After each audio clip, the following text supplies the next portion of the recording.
Hello, everyone. Here we are again on a beautiful Wednesday in Kansas City to talk about the things of the Lord. I hope it's going great for you today.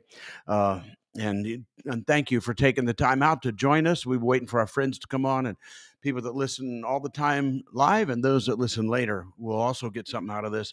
But I want to talk just a little bit, kind of give people a chance to come on because when I start talking, I want everybody to hear everything. But I want to talk a little bit about what's going on in the country, particularly in the area of assassinations. And that's not going to be our main thing we're going to talk about today, but it's in the news a lot. And I thought I would mention a little bit about that. And I have a different screen on here too, Zion. So, no, I don't. Yeah, no. Now people are coming on. Yeah. I thought maybe I had a wrong screen. Anyway, we may talk a little bit about that and give you just a second. But obviously, in the news today is a second assassination attempt on our former president, Donald Trump. And then today, at a rally or someplace where he was, they found explosives in somebody's car, just today. I think it was today. Maybe it was yesterday, but they found some guy who was showing up and he had a bunch of explosives in the car. I don't know how they find them, but they do, and they did. And so this is kind of an ongoing thing, and I appreciate that there are certain people in our country in the news media that are speaking up a little bit, and influencers that are speaking up a little bit, that the way people are reacting to assassinations is a symptom to what's really in our hearts.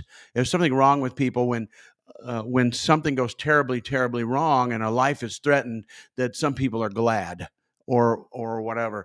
And this was a problem in the Bible days. Of course, Jesus was out doing good things, and they didn't like it, and they didn't like it, and so when they didn't like it, then they rose up against it and didn't do what's normal. In other words, here they are in a, let's put them in the synagogue where Jesus was a lot, and he might heal on the Sabbath. Well, what is the normal reaction that a healthy person, and I'm talking about emotionally healthy and spiritually healthy, would do if you see somebody that was bent over for 12 years or whatever, couldn't walk straight up, and all of a sudden, wham, the woman's walking straight up and she's healed.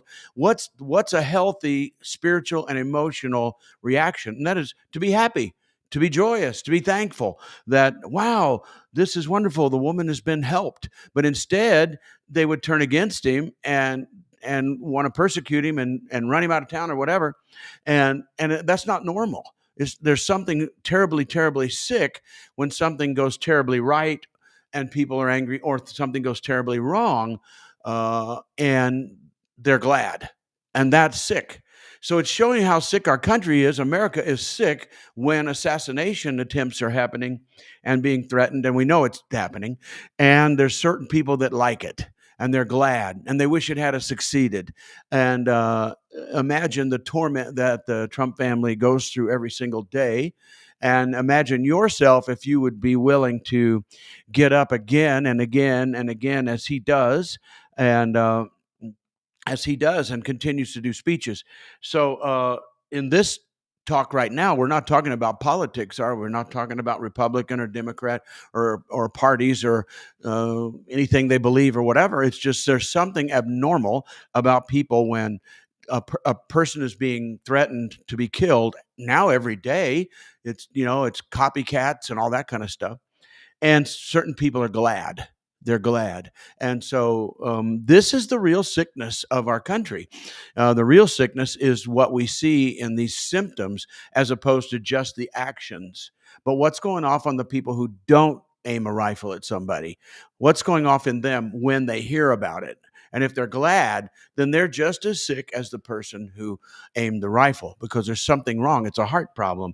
And so through history, we've had assassination attempts. We've had four presidents assassinated. I don't know if you know who they are, but President Garfield, President McKinley, of course, we know John F. Kennedy, and who am I leaving out? I think there were four. Let me see here. Take a look here. Oh, you guys should have helped me in the studio here. Of course, Abraham Lincoln. Abraham Lincoln, Garfield. Yeah, Abraham Lincoln, Garfield. McKinley, and then John F. Kennedy, of course, in my lifetime. And but there were others. We know that others were shot at. I think former President Ford was shot at once, I think, but we also know former President Reagan was shot at. Well, got shot. And a real famous one that a lot of people don't know is Theodore Roosevelt was shot while giving a speech, and he finished his speech. He spoke another 30 minutes. Yeah, no, these happen, and so there's something about it coming to the point when there's a desire to kill a leader who you disagree with. That's the bottom line. In other words, isn't that the point of absolute frustration in a person? Is, when you hear them and you do it, and then your final deduction is, well, let's just kill them. We don't want their opinion. We don't want to come up against them. We don't agree with what they're doing. So we will assassinate them. And that's what happens around the world. It happens all the time.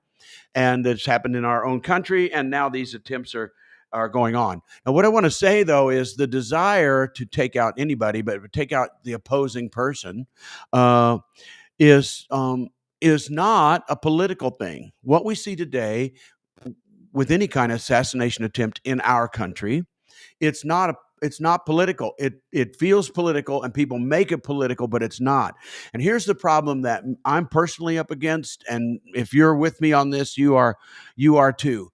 And that is understanding that our country is spiritually sick, and the problem is a spiritual problem, and we're trying to solve spiritual problems with political ways, politics, voting. And that's good, but I mean, it's good to do that. That's what we do in this country.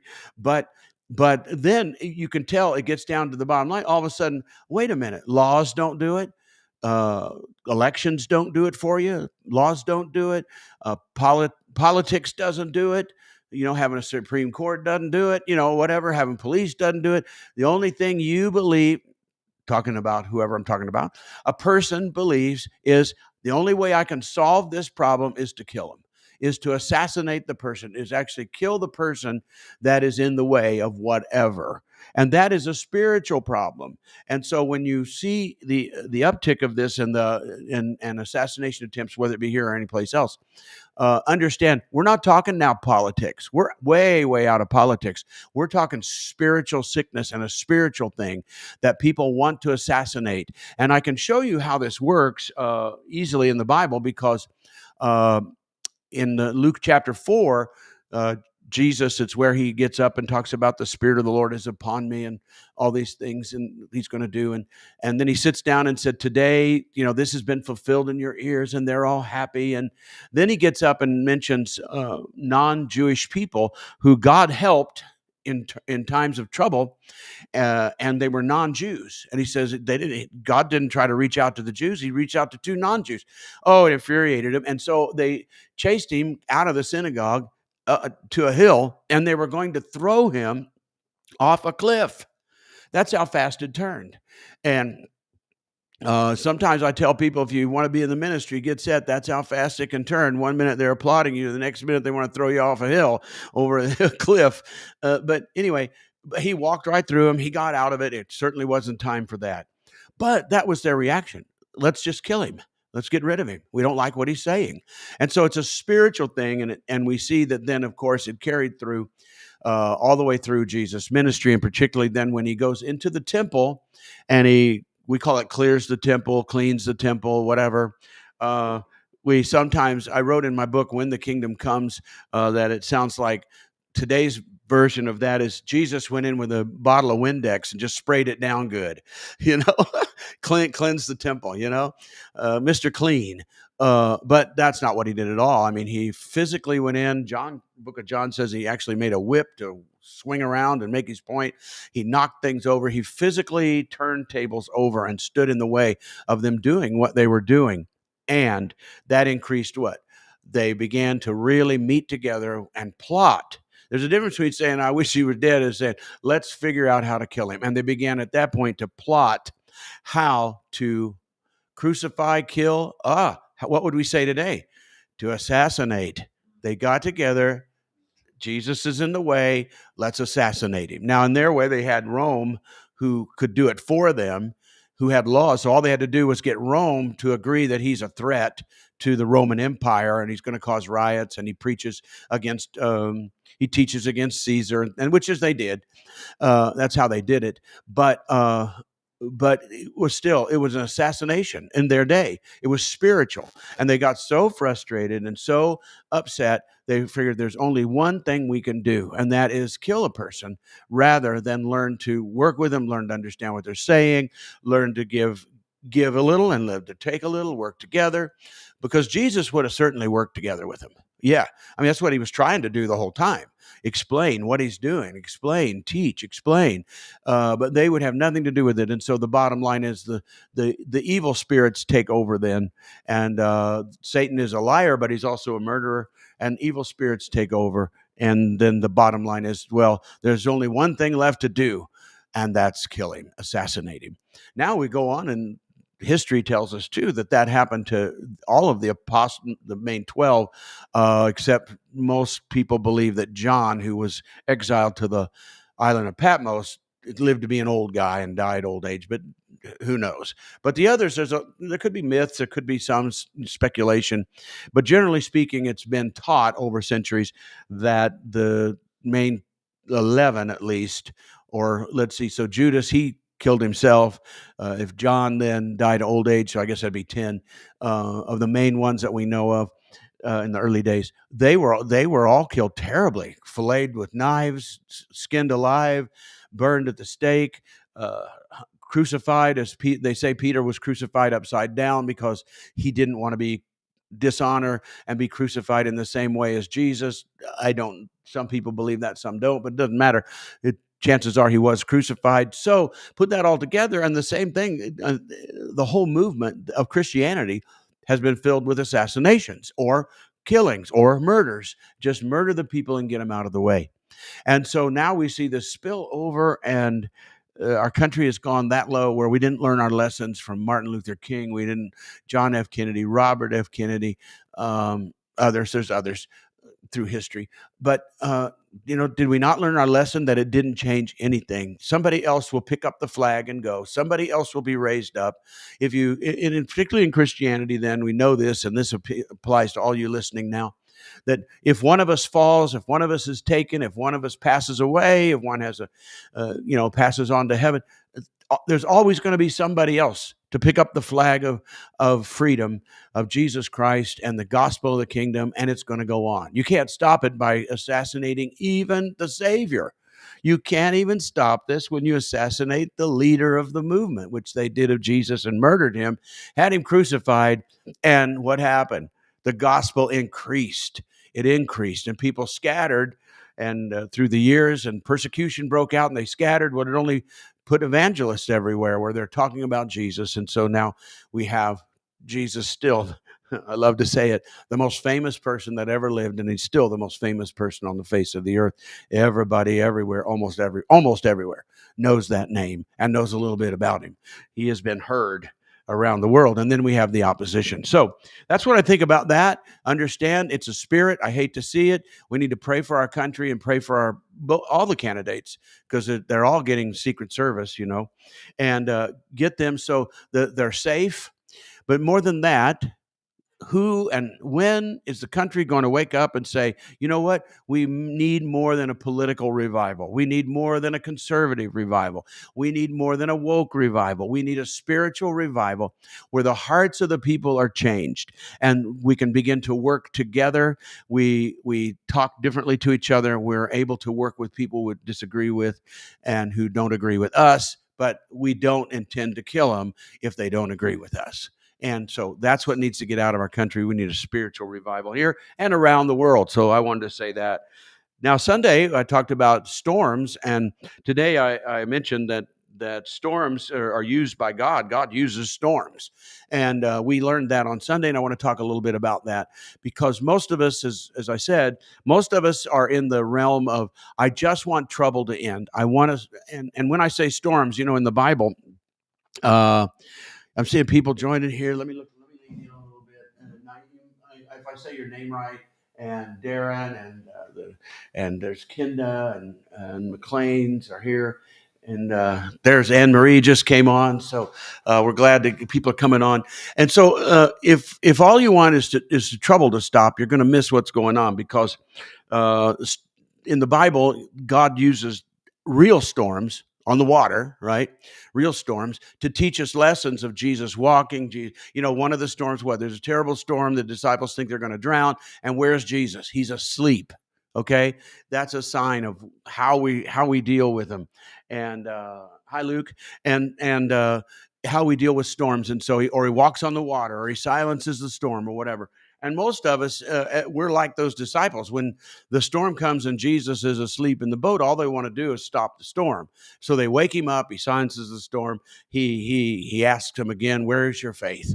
And I've often said, and maybe you have too, well, we know where their faith was. Their faith is in storms because they have experience in storms, but we don't have much experience in deliverance from storms, walking through storms, living through storms. And so our first reaction is like the disciples: "Oh, God, just end this. How soon can this end?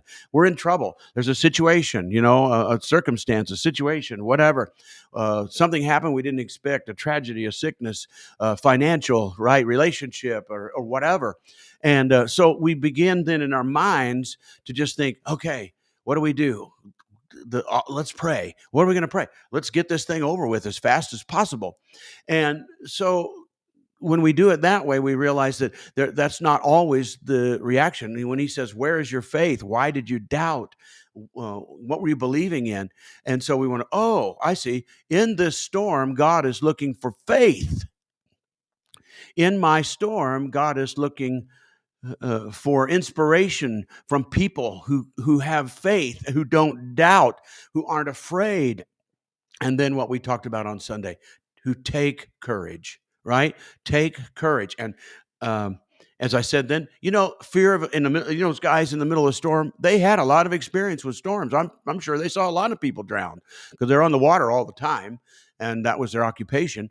And I'm sure they see. So their faith, let's say that, went into the storm because they were familiar with it.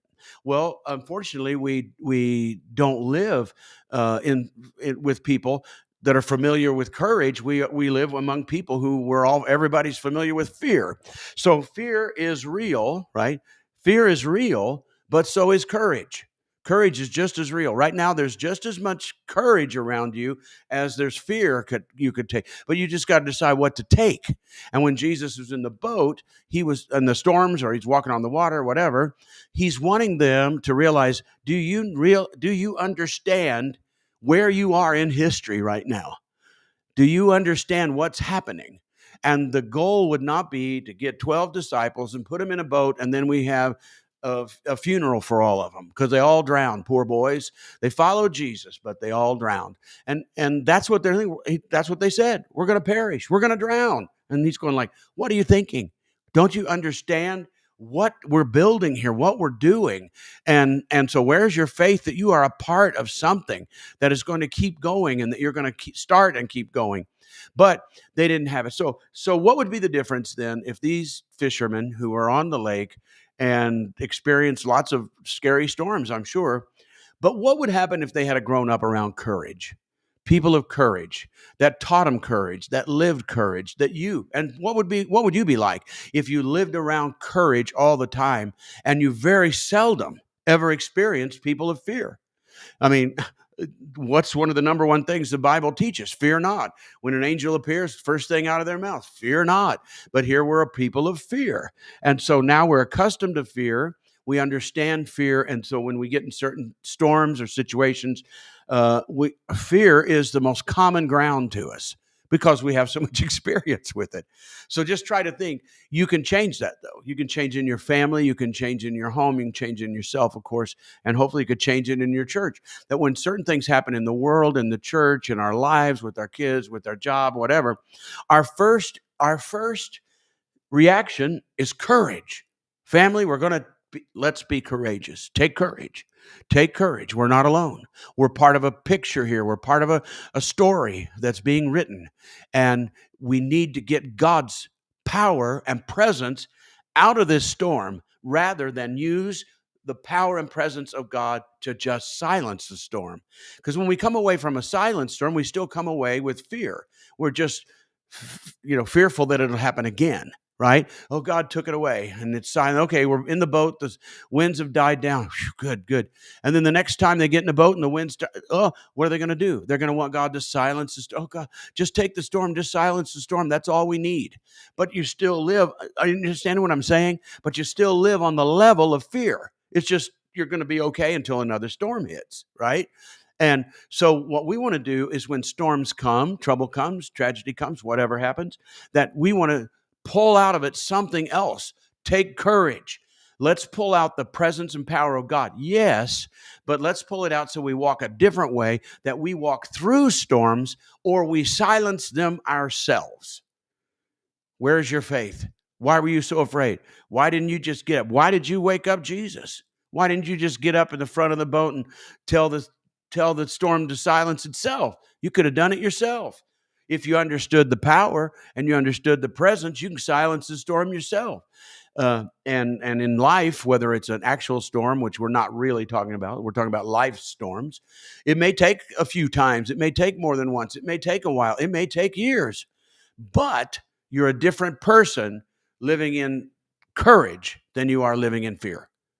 Taking courage makes a different person. And that's what we need. That's the goal of all this, is to train and teach people to take courage and use faith and be a different kind of person in the world that is full of storms. So God uses storms, and we need to outgrow them and say, well, all I want is some peace and quiet. All I want to do is I just want to get this over with where I don't have to think about it anymore. You know what? But there'll be another storm, and then you'll have to live in fear and trepidation and nervousness and anxiety again, unless you learn to take courage and not just have to have it go away, but you're going to walk this out, or you're going to silence it yourself. So that's what we need. And so we need a revival of courage. We need a spiritual revival in our country, obviously, as we talked about assassinations, because here's the problem. What's happening when Jesus walked on the water, and we have the stories about that, or when he came walking on the water, what did the disciples think? They said, it's a ghost. Now, I taught on that Sunday why they believed that and all that, but it doesn't matter. Here's you're going to like this. Here's the problem with modern day churches today, right? They're still seeing ghosts. They see ghosts everywhere, and they don't see Jesus. They see a ghost. They see a ghoul. They see something spooky, something to be afraid of, something to step back. Oh no, it's a ghost. It's a ghost. To be afraid. We're terrified. It's a ghost. And so, it wasn't a ghost. It was Jesus, but they saw a ghost. Now, even if Jesus is walking near you, and even if Jesus is active, but if you're still seeing ghosts everywhere, and you're frightened and nervous and you're seeing all this trouble and everything, well, then it doesn't matter who Jesus is. You're going to respond like you're seeing a ghost, because to you are. And the church is full of ghosts, full of fear, full of doubt. Every time the church goes through something, they panic rather than go forward with a spiritual revival and get on their face before God, start praying, start praising, and start throwing some energy, into the kingdom of God. Throw our heart, soul, mind, and strength. Instead, they see ghosts, and the pastor thinks, oh no. Well, if we start praying, people might leave the church, right? You'll see the ghost of past, right? The ghost of past. People will leave. Or if we do this, if we do what's right, if we really get to moving of God's Spirit, money will leave. Ghost of past. And all of a sudden, well, I'm seeing a ghost. I see money going out the door. And so when we start seeing those ghosts, we start shutting down the Spirit, because we're afraid to worship. We're afraid people will leave. We're afraid of our reputation. We're afraid it will cost us money. All these kinds of fears that come. So, like I said on Sunday, take courage, and you can take it. And I made a great statement, I hope you will remember, is courage is not something you make. Courage is something you take. And we can remember that, guys, right? We can remember that forever. That's one of those phrases that can go down in history, because it's very, very true. And so courage is real. You just need to learn to take it. If you haven't been around people that take courage, it's hard, but find some that do. And fortunately, at Revive Church, we have a history We have a history of taking courage. I'm telling you, we have been through so many things. And I remember guys, Rodney, I'd probably mentioned this before, but Rodney Howard Brown said to me, he said, Steve, if other pastors had gone through what we've gone through, they'd be insane. That's what he said to me. And here we are, still shining and still doing the work of the Lord.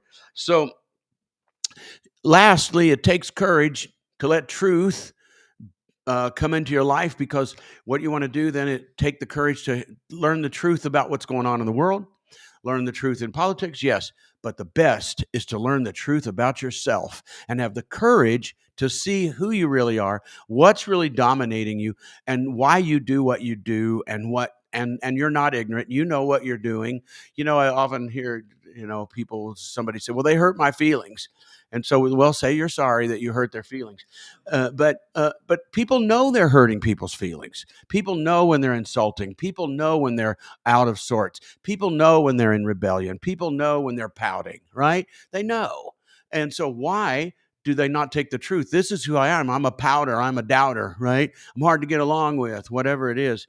I'm insinuating things about you that maybe, you failed me or whatever. You're not doing everything I expected. You know what? Those are not people of courage. People of courage look at themselves and say, you know what? Why am I doing this? Why am I treating people this way? Why do I say those things? Why do I try to hurt people's feelings when I know it does? Why do I butt in when I know it's not right to do? God, why do I think I'm smarter than other people? Just stuff like that.